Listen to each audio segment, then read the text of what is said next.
El reino de Dios es semejante a... ¿Queréis saber cómo es el reino de Dios? Donde Dios reina. Sí. Así son las parábolas, así que comienzan cada una de las parábolas.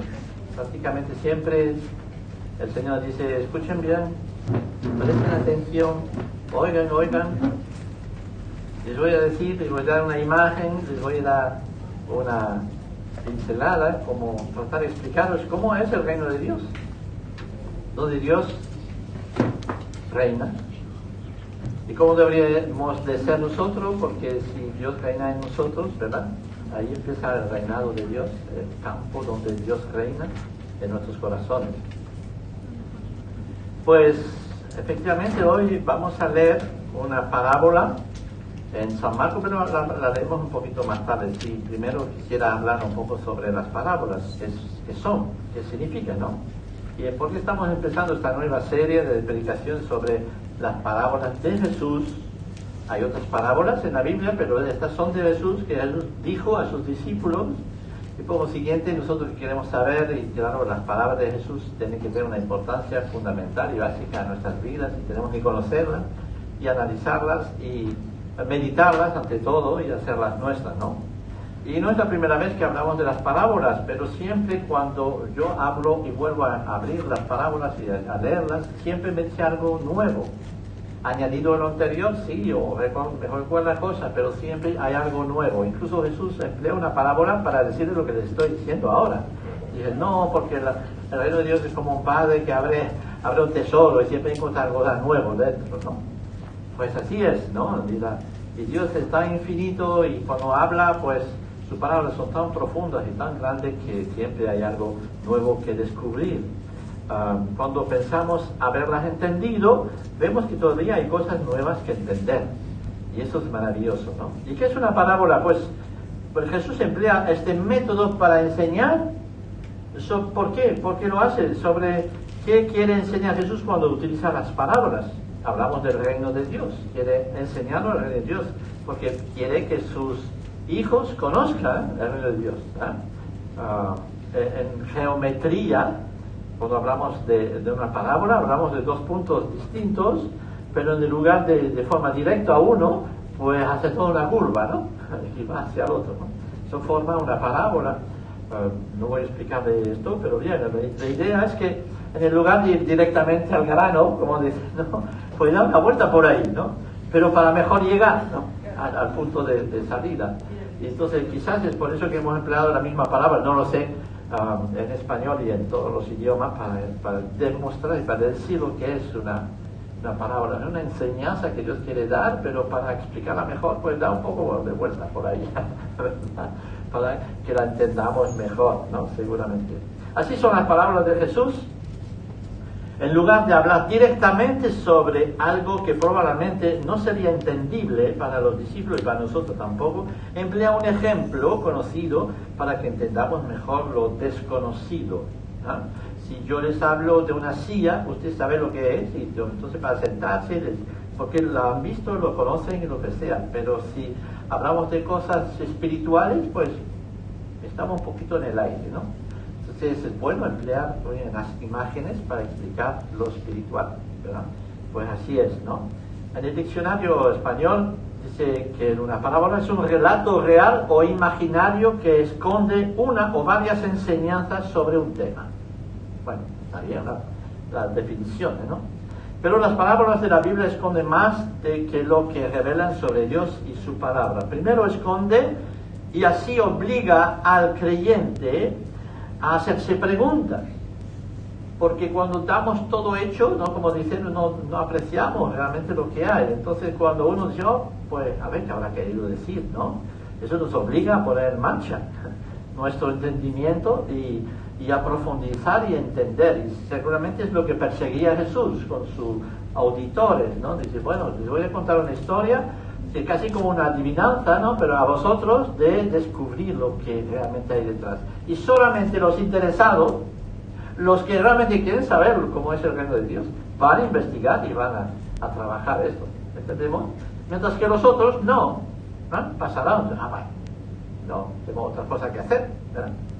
Y por eso en medio de esta parábola que vamos a ver hoy, que es la parábola del sembrador, la primera parábola que contó Jesús a sus discípulos, aparentemente, según Marcos, ¿verdad? Pues en medio de ella les cuenta, les dice por qué habla en parábola. Y veremos eso dentro de otro momento. Así que todas ellas es Dios mismo el que se esconde para mejor hacerse descubrir. Es como uno que juega con sus niños, ¿no? Y dice, estoy aquí, cucú, cucú. Entonces, si el niño realmente quiere jugar, lo va a buscar y lo encontrará, ¿no? Y si el niño no quiere jugar, pues no lo va a encontrar. Eso es. Pero tan bonito es cuando el niño se tira en sus brazos el brazo del padre porque lo va a encontrar, ¿no? Tampoco el padre se esconde demasiado, ¿verdad? Depende de la edad del niño, ¿no? A lo mejor cuando es muy adulto ya se escapa, ¿no? Porque ¿verdad?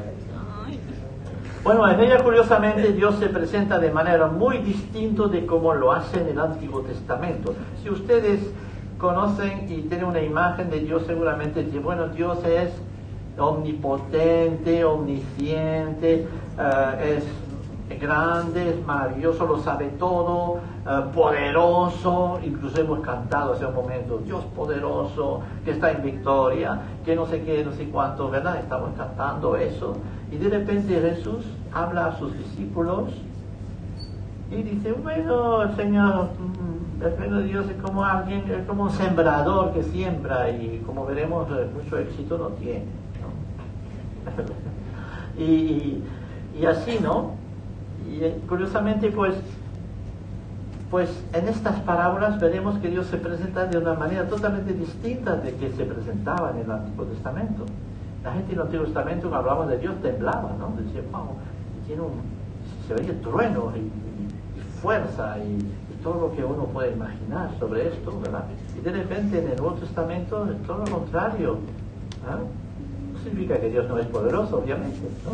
Pero bueno, en este caso se presenta como un pastor que tiene una oveja perdida, o hijos pródigos, a 10 vírgenes, pero el protagonismo siempre es Dios Padre. En todas ellas el carácter de Dios se esconde y tiene que ser redescubierto, su carácter profundo, ¿no?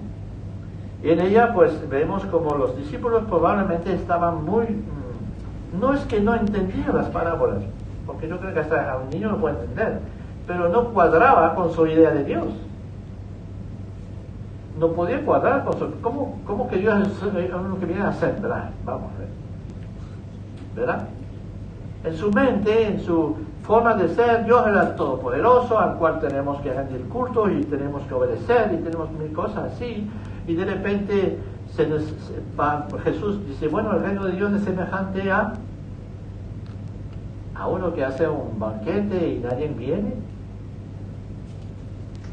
No es posible. No. A uno que siembra y vemos que la mitad de su siembra se pierde, yo qué sé. No es la imagen que nos hacemos de Dios, ¿no? Así es, probablemente los discípulos entendían las parábolas, pero no podían creer en ellas, no podían creer que Dios, el Mesías, de repente es un simple sembrador, o una semilla que muere, o un padre que tiene 2 hijos, o un samaritano. ¿Cómo Dios puede compararse a un samaritano? Que era lo peor que podía haber para los judíos. No cuadraba con su imagen de Dios. Por eso, oye, explícanos esto, porque no hemos entendido muy bien. Quizá la imagen que nos hacemos de Dios también a nosotros es un poco equivocado muchas veces, ¿no creéis? Y tenemos que volver a reconstruir la imagen correcta de Dios, ante todo, ¿no? Por eso Cristo vino, que se hizo hombre, para que lo entendiéramos mejor quién es Dios, ¿verdad? Ahí tenemos, dice así, en Marcos, cuando se quedó solo, los que estaban cerca de él junto con los 12 le preguntaron qué quería decir la parábola. Él le respondió, a ustedes se les concede entender el misterio del reino de Dios, pero a los que están fuera, todos se les dice por parábola. Incluso añade para que no entiendan. ¡Wow! Está un poco complicado, ¿no? Pero, no. Sí, Marcos 4, 10 a 12. Pero nos pone en guardia sobre la interpretación fácil que somos tentados de dar a las parábolas y no escuchar de verdad lo que Dios quiere decirnos. Los discípulos querían saber y de por sí estaban abiertos a la reflexión, porque no cuadraba en su modo de pensar, pero quería saber por qué, ¿no? Que estas parábolas son difíciles, no en el sentido de que hay que ser inteligente para entenderlas, sino que los creyentes de verdad van a poder entenderlas. Van a marcar una separación entre el que cree y el no creyente. Y automáticamente el creyente va no a entender en todas sus facetas, pero va a entender que hay una verdad bíblica, hay una verdad espiritual que se esconde dentro de la historia que dijo Jesús, o que contó Jesús. Así que en primer lugar, pues el reino de Dios es un misterio que solo Dios, por el Espíritu Santo, puede desvelar a los que creen y confían en Él. Es interesante de comprobar una realidad en la vida de los que nos rodean. Muchos se les puede hablar de manera muy simple, pero son incapaces de captar y de entender lo que les decimos, porque les resbala. Nunca habéis intentado decir, mira, sabes que el Señor te ama, que el Señor dio su vida por ti. ¿Verdad? ¿Nunca les ha pasado eso? Dice, ¿cómo que no pueden entender esto tan simple? Somos pecadores, pero condenados a la muerte eterna, pero Cristo vino, murió en nuestro lugar. Todas estas cosas les explicamos de una manera o de otra y decimos lo que pasa y de repente dice, bueno.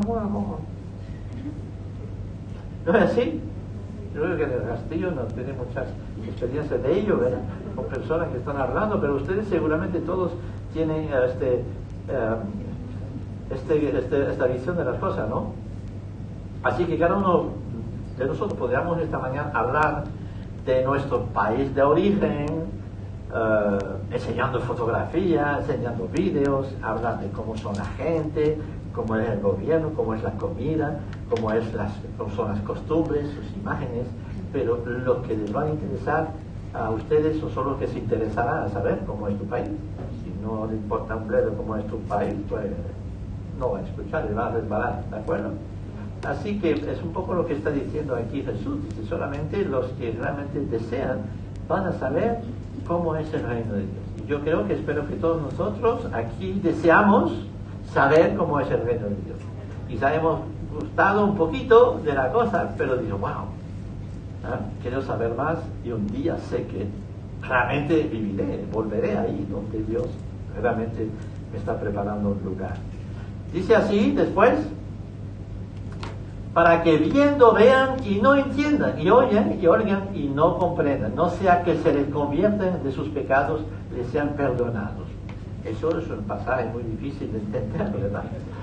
Es el sentido de este versículo, viendo vean pero no perciben, y oyendo oigan pero no entienden, no sea que se conviertan y sean perdonados.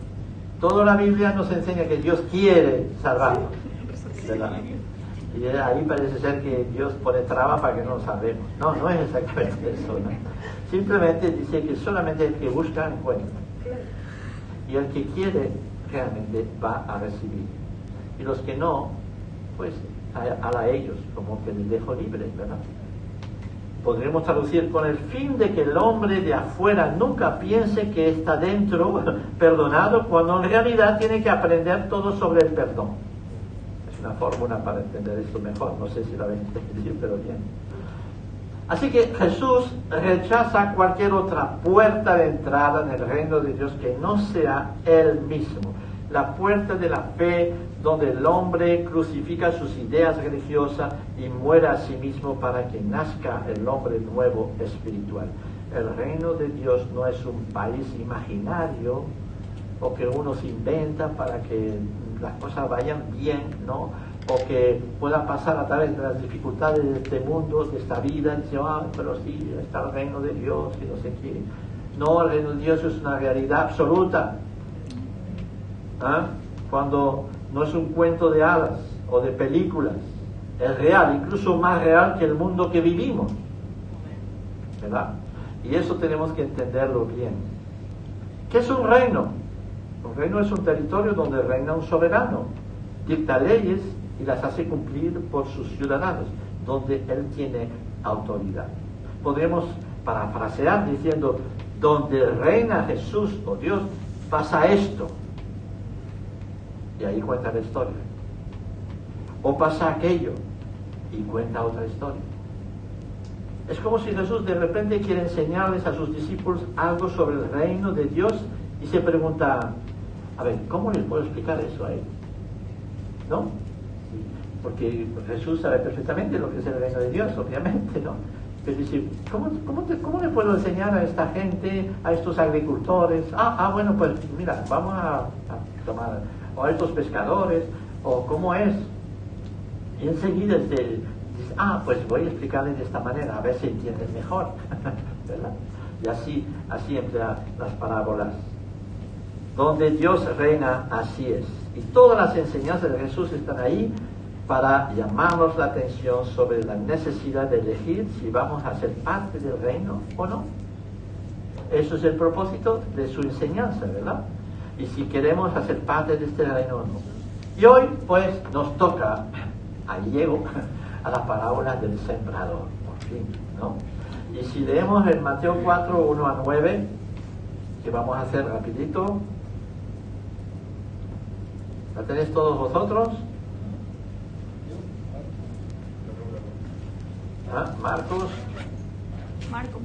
Marcos 4, 1 a 9.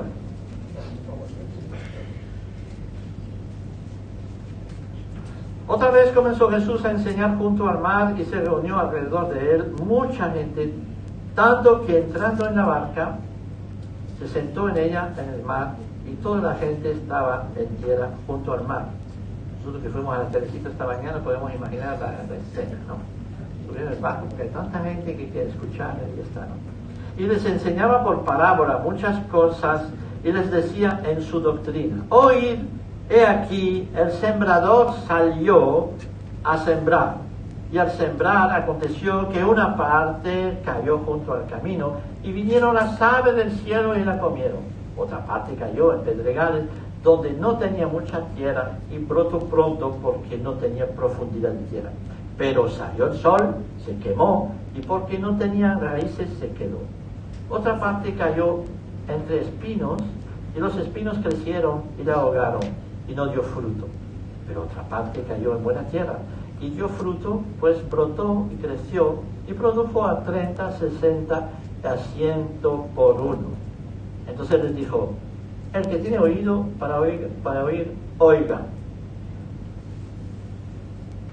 Cuando estuvo solo, los que estaban cerca de él, con los 12, preguntaron sobre la parábola. Y les dijo, a vosotros os es dado saber el misterio del reino de Dios, mas a los que están fuera, por parábolas todas las cosas. Para que viendo, vean y no perciban, y oigan, oyendo, oigan y no entiendan, para que no se conviertan y les sean perdonados los pecados. Y les dijo, ¿no sabéis estas parábolas? ¿Cómo pues entenderéis todas las parábolas? Y yo le pregunto lo mismo, ¿ustedes han entendido la parábola? Quizás hace 20 veces que las ha oído, explicado, y predicado y todas estas cosas, y algo les queda, ¿no? ¿Verdad? Pero, ¿realmente entendéis esta parábola? Que ha sido dicho ahí por el Señor Jesús, estos 4 caminos, estos 4 terrenos, podemos decir, ¿no? Entonces el sembrador aquí tenemos una suerte tremenda porque Jesús la va a explicar, así que no hay manera de predicar cosas erróneas, ¿no? Pues ya que yo la explicación a él, pues nos quedaremos ahí, ¿verdad? Así que no hablaré demasiado sobre la explicación, pero vamos a ver algo especial después. ¿No sabéis esta parábola? ¿Cómo pues entenderéis todas las parábolas? El sembrador es el que siembra la palabra. Semilla, palabra. Sembrador es el que está siembra. Y estos son los que, junto al camino, en quienes se siembra la palabra, pero después la oyen y enseguida viene Satanás y quita la palabra que se sembró en sus corazones. Se olviden de ella, enseguida se va. Estos son asimismo los que fueron sembrados en pedregales, los que cuando oigan la palabra, al momento la reciben con gozo. Aleluya, gloria a Dios, me convierte en todas estas cosas, ¿no? Pero no tienen raíz en sí, sino que son de corta duración, porque cuando viene la tribulación y la persecución por causa de la palabra, luego tropiezan. Simple, ¿no? Cuando vienen los problemas y cuando vienen las acusaciones y que tú eres cristiano, no, por favor, no. Enseguida se apartan y la dejan de lado.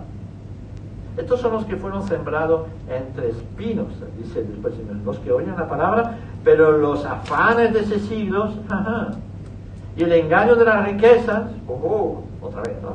Y la codicia de otras cosas, entran y ahogan la palabra y se hace infructuosa. Otro camino, otra manera de ser. Yo creo en el Señor Jesús, sí, pero vamos a ver, el mundo me llama. Y todas estas cosas que el mundo te puede dar. Y esto dice, ahoga la palabra. Pero los afanes del siglo, estos son los que fueron sembrados en buena tierra. Después, al final, los que oyen la palabra y la reciben y dan fruto a 30, 70, a 100 por uno. Gracias a Dios hay una cuarta parte que da fruto, ¿no? No todo es eso. Bien, volvamos ahí, ¿no? En muchas ocasiones Jesús emplea imagen de sembrador, de semilla, de campo, de cosecha, tanto en sus enseñanzas a sus discípulos como a través de las palabras. Conocen la palabra del grano de mostaza, ¿no? Que se multiplica y que se hace mucho más grande y siendo una semilla tan pequeñita, ¿no? El grano que muere para dar vida también, Jesús dice eso, ¿no? Si el grano no muere, no va a dar vida. La cizaña, también conocen la cizaña, ¿no? Este que va sembrando por la noche, cizaña en el campo que acaba de ser sembrado también, y lo que dice el Señor Jesús sobre esto, ¿no? En fin, es interesante de ver que Jesús emplea muchas veces esta imagen del sembrador, de la semilla, del campo y todo eso. Y actualmente para un hijo de agricultor, que soy yo, siempre me ha fascinado eso y siempre me ha parecido entendible bastante fácilmente de lo que ocurre con esto, ¿no? Y yo siempre veía a mi padre también, lo he visto de varias facetas, porque a veces cuando yo era muy pequeñito, pues salía al campo con un bolso de semilla y tenía una mano así, ¿sabes?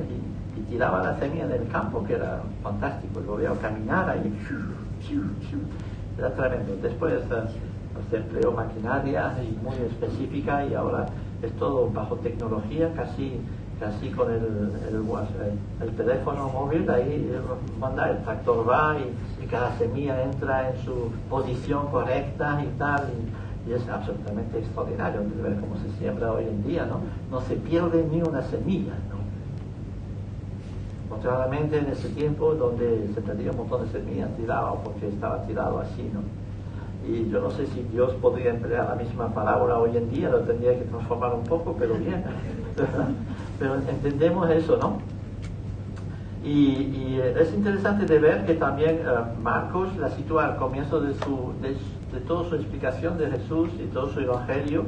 Por siguiente, es algo que va a ser muy importante. Dice, mira, la buena noticia será sembrada, pero el resultado será este, ¿no? Y yo estoy seguro que no cuadraba con el espíritu de los discípulos. ¿Cómo va a ser que Dios va a venir a este mundo? Ellos realmente estaban convencidos que el Mesías tenía que venir a derrotar a los romanos, a eliminar toda la contradicción de todos los males de este mundo, y que iba a ser en victoria y gloria a Dios porque viene el Mesías, hemos terminado y fantástico, ¿no? Y de repente, un momento, el Mesías viene como un sembrador que siembra una semilla, ¿no? Que siembra la idea del reino de Dios, la palabra de Dios está sembrada, pero tiene un efecto bastante negativo. Solamente un poquito aparte sí funciona, sí, pero la gran parte no funciona nada, ¿verdad? Incluso aparentemente funciona en algunos, pero después se va. Yo no sé si puedes imaginar que yo después de 45 años, creo que eso, ¿no? de venir aquí y de predicar el Evangelio, pues es exactamente lo que estoy viendo. Gracias a Dios hay resultados, ¿verdad? Pero dice, vamos a ver, decimos, la palabra de Dios es un poder extraordinario, ¿sí? Jesús lo puede todo, amén. Puede hacer cualquier milagro, ¿sí? Y yo qué sé, podemos decir, Dios es todopoderoso, ¿sí? Estamos gritando, aleluya, sí, es verdad, es así, amén, amén. Comencemos que es así, y de repente la realidad es otra. El resultado es así. Y Jesús nos advierte sobre esto. Y nos lo dice de antemano. Es por eso que me parece extraordinario, ¿no? No nos dice, mira a ustedes, les voy a dar el Espíritu de Dios en vosotros, y vais a ser Superman todos, ¿verdad? Y vais a conquistar el mundo, ya veréis. Y cuánto sufrimiento tuvieron que tomar estos pobres, y cuántas contradicciones, y cuántas decepciones, y cuántas veces no habrán visto gente levantarse para abrazar el Evangelio y el día siguiente otra vez volviendo al mundo, a sus historias. ¿Cuántas veces habrán predicado el Evangelio a este y al otro que dirá, bueno, yo acepto al Señor Jesús hoy en mi vida, fantástico, y poco después, porque tiene problemas con su pariente, con su cónyuge, o de saber, o con sus familiares, que le dicen, tú eres tonto, no sé qué, entonces ya se achican, ¿no? Y se lo dejan de lado. ¿Cuántas veces no habré visto esto? Y tanta gente ha empezado a venir a la iglesia lleno de fuego y después no se sabe ni dónde están hoy en día. Jesús nos dijo eso, ¿verdad? Así es. Entonces dice así después, vamos a leerlo, ¿no? Resulta que un sembrador, bueno, vamos a tratar que lo hemos leído, pasa, ¿sí? Pasa. Entonces le dijo, el que tenga oído para oír, que oiga. Cuando se quedó solo, los que estaban cerca de él, con él, de los 12, le preguntaron qué quería decir esta parábola, y él se las explicó. ¿Sí? Pasa. A ver que la gente sintió compasión de ellos en Mateo, porque estaban cansados y abatidos como ovejas que no tienen pastor. Dijo entonces a sus discípulos, ciertamente la cosecha es mucha, pero los trabajadores son pocos. Porque esos piden ustedes al dueño de la cosecha que mande trabajadores a recogerlo. ¿Por qué he cogido este versículo, no? Porque viene exactamente lo que quería compartir con vosotros esta mañana. No tanto explicaciones de por qué uno se muere y por qué uno va adelante, lo que sea. Yo me quedaré solamente con la primera frase de esta película, o de esta parábola, que también es una película, que dice así, un sembrador salió para sembrar. Y me gusta solamente que podamos concentrarnos sobre esta visión del sembrador que sale para sembrar.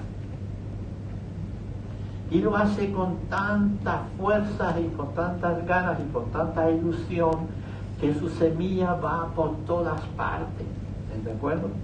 Y es lanzado por donde sea y no le importa nada que esa semilla se caiga en el camino, que vengan los pájaros si quieren, hay para ellos también. Y que venga en el terreno complicado, lleno de piedras y lo que sea. Lo que quiere es que esta semilla, porque sus graneros están rebosando de semilla, y hay tanta semilla en este granero que no puede quedarse ahí perdida, y hay que sembrarla por donde sea. Y me gustaría que pudiéramos ver esto que es tan maravilloso, ¿no?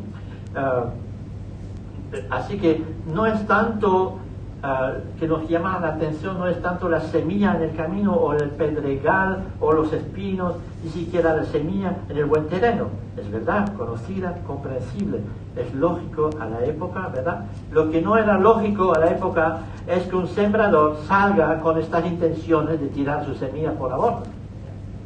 ¿De acuerdo?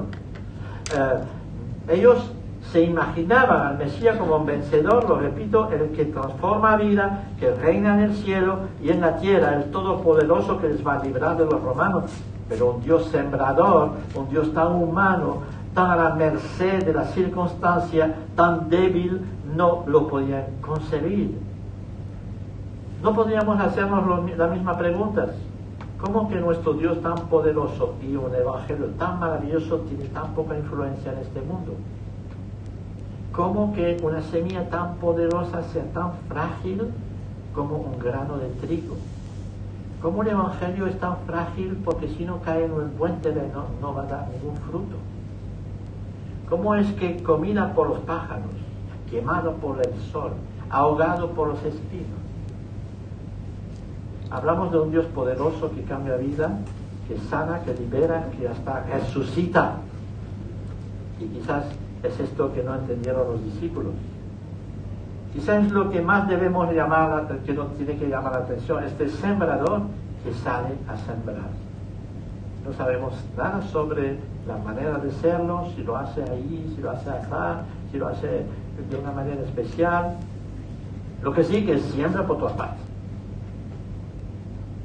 Y eso es lo que tiene que llamarnos la atención. Su manera de vestir, su manera de lanzar la semilla, no sabemos nada de eso. No se para en saber eso. Nosotros sabemos, hacemos estudios bíblicos para saber cómo era vestido el sembrador. ¿Sabes? Y saber, sí, es una manera simbólica que estoy hablando, ¿no? Y tratamos de decir, el sembrador coge la semilla y la hizo así, ¿no? Ahora hay que emplear este método para sembrar. Hay que hacer esto de esta manera y hay que evangelizar de esta manera, ¿no? ¿Me entendés? O sea, estamos estudiando todo eso, pero no vamos a sembrar. Nos quedamos ahí, ¿no? Y estudiamos un montón de cosas, ¿ves?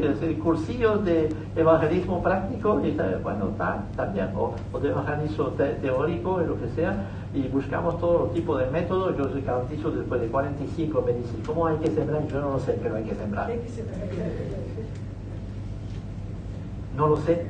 ¿Cuál es el mejor método? No lo sé. Hemos intentado todo, las marionetas, el ir al parque todos los domingos. Después hacíamos otras cosas, hicimos sketches, hicimos conciertos, hicimos cosas enormes.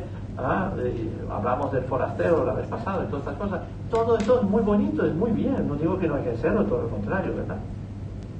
Pero lo importante es sembrar, no es lo que vamos a hacer, ¿verdad? Es sembrar.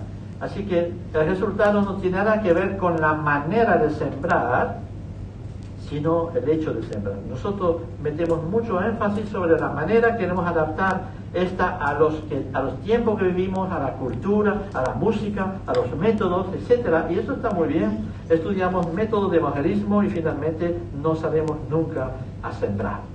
Eso es el problema, ¿verdad?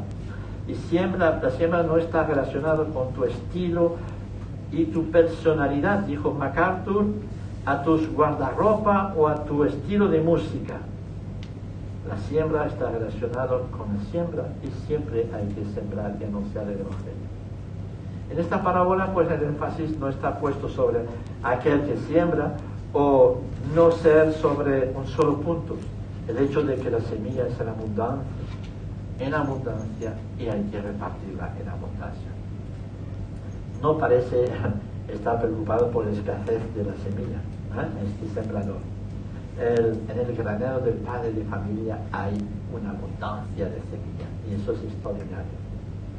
Yo les digo una cosa, mi padre no derrocharía semilla así, ¿verdad? Lo haré con mucho método y lo que sea, ¿vale? Pero contrariamente nuestro Dios, nuestro Señor, sí, quiere tirar toda la semilla. Y nunca terminará el granero del Señor de tener semillas para anunciar. Por eso el problema es más bien de los sembradores. ¿Dónde están?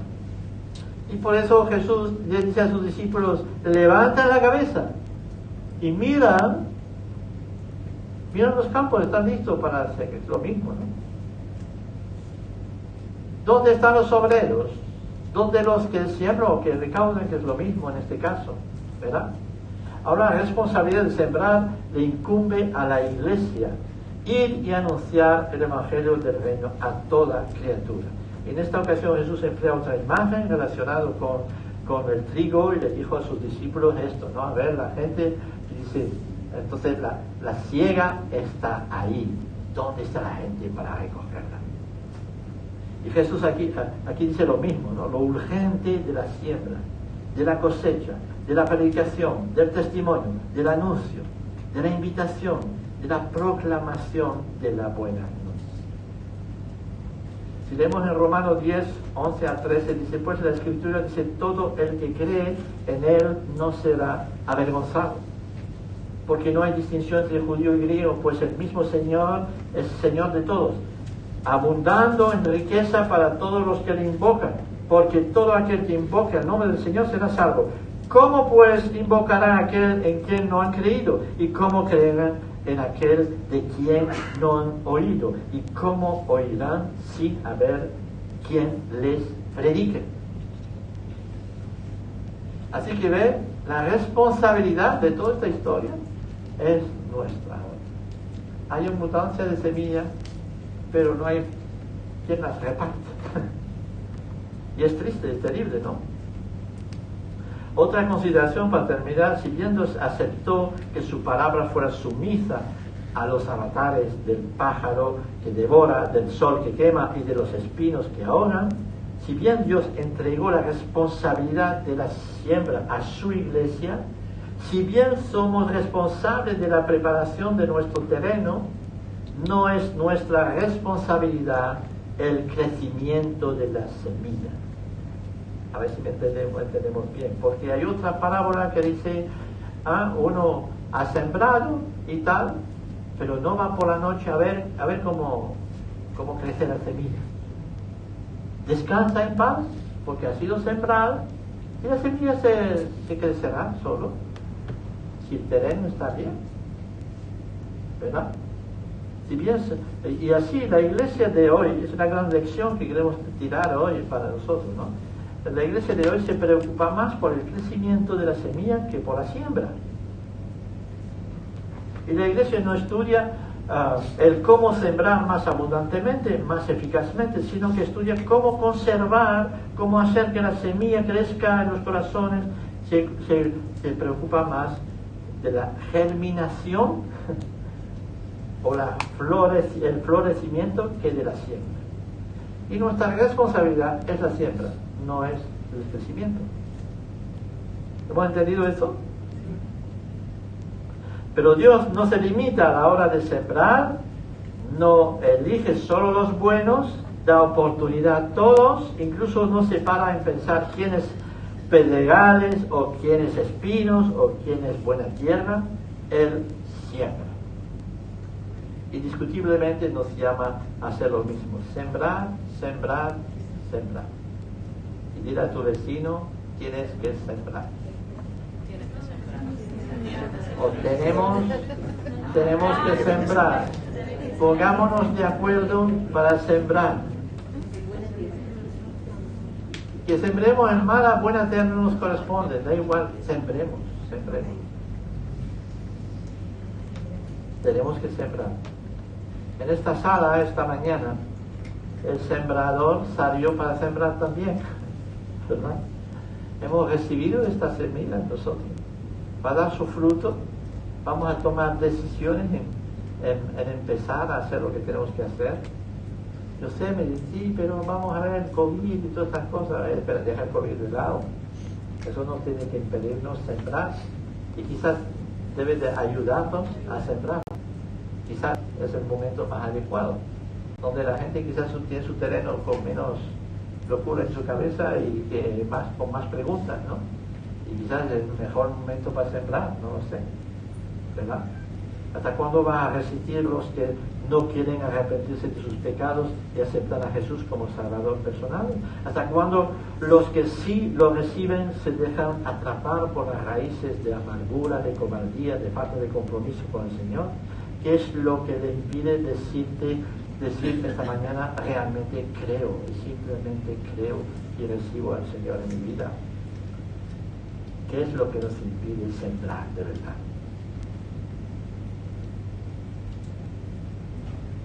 Y eso yo creo que es lo más fantástico que tenemos que aprender de esta parábola. Y yo lo repito, un sembrador salió para sembrar. ¿Iremos con él? Amén. Vamos a seguir cantando el coro esta mañana, simplemente para decirle al Señor, quiero estar a tu lado, sembrando. Dame la fuerza, quítame el miedo, quítame, muchas veces no tenemos miedo, ¿no?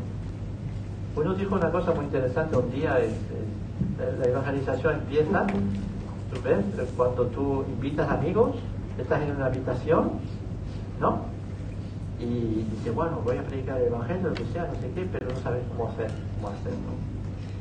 Entonces, empieza la evangelización y la siembra cuando tú haces esto hacia tu amigo. Cuando haces el paso de ir hacia tu amigo y vas ahí empieza a evangelizar, ¿vale? Porque es tan simple como eso. La siembra es tan simple como esto. Coger el grano y tirar.